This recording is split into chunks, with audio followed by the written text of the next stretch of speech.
আসসালামু আলাইকুম সবাইকে। আশা করছি যে যেখানে আছেন ভালো আছেন, সুস্থ আছেন।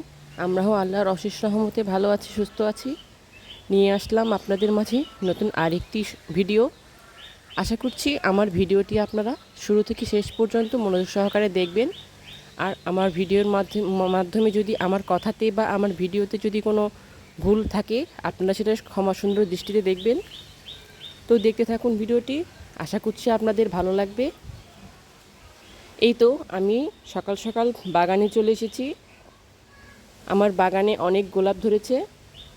এর আগেও আপনাদের সাথে আমি গোলাপ গাছটা শেয়ার করেছি। এই তো দেখুন, সকালবেলা ঘুম থেকে উঠে বাহিরে আসলেই, বাগানে আসলেই আর কি আমার গোলাপ গাছে নতুন নতুন দু একটা করে ফুল ধরে থাকে। আর সেগুলো দেখলে অনেক মনটা ভালো হয়ে যায়। তো ভাবলাম আজকে সকালের ব্লগটা আপনাদের সাথে শেয়ার করি ফুল দিয়ে। এই তো দেখুন, এই ফুলগুলো আজকে সারাদিনের মধ্যে ফুটে যাবে। তো গোলাপ ফুলের সিজন মানেই হলো এই শীতের সিজনটা। শীতকালে আমার এই গোলাপ গাছে ফুলগুলো আরও অনেক বড় বড় হয়, অনেক সুন্দর হয়, আর প্রচুর পরিমাণে গোলাপ ফুল ফোটে এই গাছে। আমি এই গাছটির তেমন যত্ন করি না, এমনিতেই অনেক ফুল হয় এই গাছে।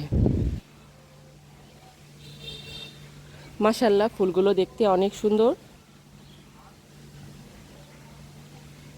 গোলাপ ফুল পছন্দ করেন না এমন মানুষ খুঁজেই পাওয়া যাবে না, কারণ গোলাপ ফুল এতটাই সুন্দর যে যেই দেখুক তারই ভালো লেগে যায়।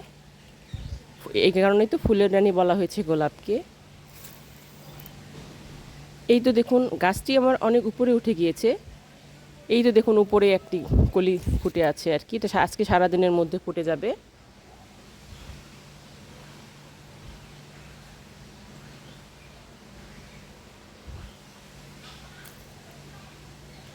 আমার বাগানে এই একটি গোলাপ গাছই আছে, আর কোনো ফুলের গাছ আমি এখনও লাগাই নাই। এই দেখুন মাশাল্লাহ। আর এই ফুলটা কেমন যেন রোদের কারণে হয়তো বা একটু চুপসে গেছে। এই তো দেখুন মাশাল্লাহ, ফুলগুলো অনেক বড়, দেখলেই মন ভালো হয়ে যায়। তাই ভাবলাম আজকে সকাল সকাল ফুলের ভিডিও করে আপনাদের সাথে শেয়ার করি। মন ভালো করার জন্য একমাত্র ফুলই যথেষ্ট, তাই না? আমার কাছে তো সেটাই মনে হয়। চলুন আপনাদের সাথে আরেকটি জিনিস শেয়ার করি। এই তো দেখতে পাচ্ছেন, আমার গাছের পেঁপেতে পাখিয়ে খেয়ে নিয়েছে। এটা আমি গতকালকে দেখেছি, কিন্তু বাইরে থেকে বোঝা যাচ্ছিল না যে পেঁপেটা পেকে গেছে। তো আজকে সকালবেলায় যে ফুল দেখতে এসে দেখলাম যে পাখিয়ে খেয়ে নিয়েছে। তো এটা আমি আর পারিনি, কারণ যেহেতু পাখিয়ে খেয়েছে এটা তো আর আমি খেতে পারবো না। এই কারণে গাছে রেখে দিয়েছি, যাতে পাখিটা এসে এসে বারে বারে এটা খেতে পারে।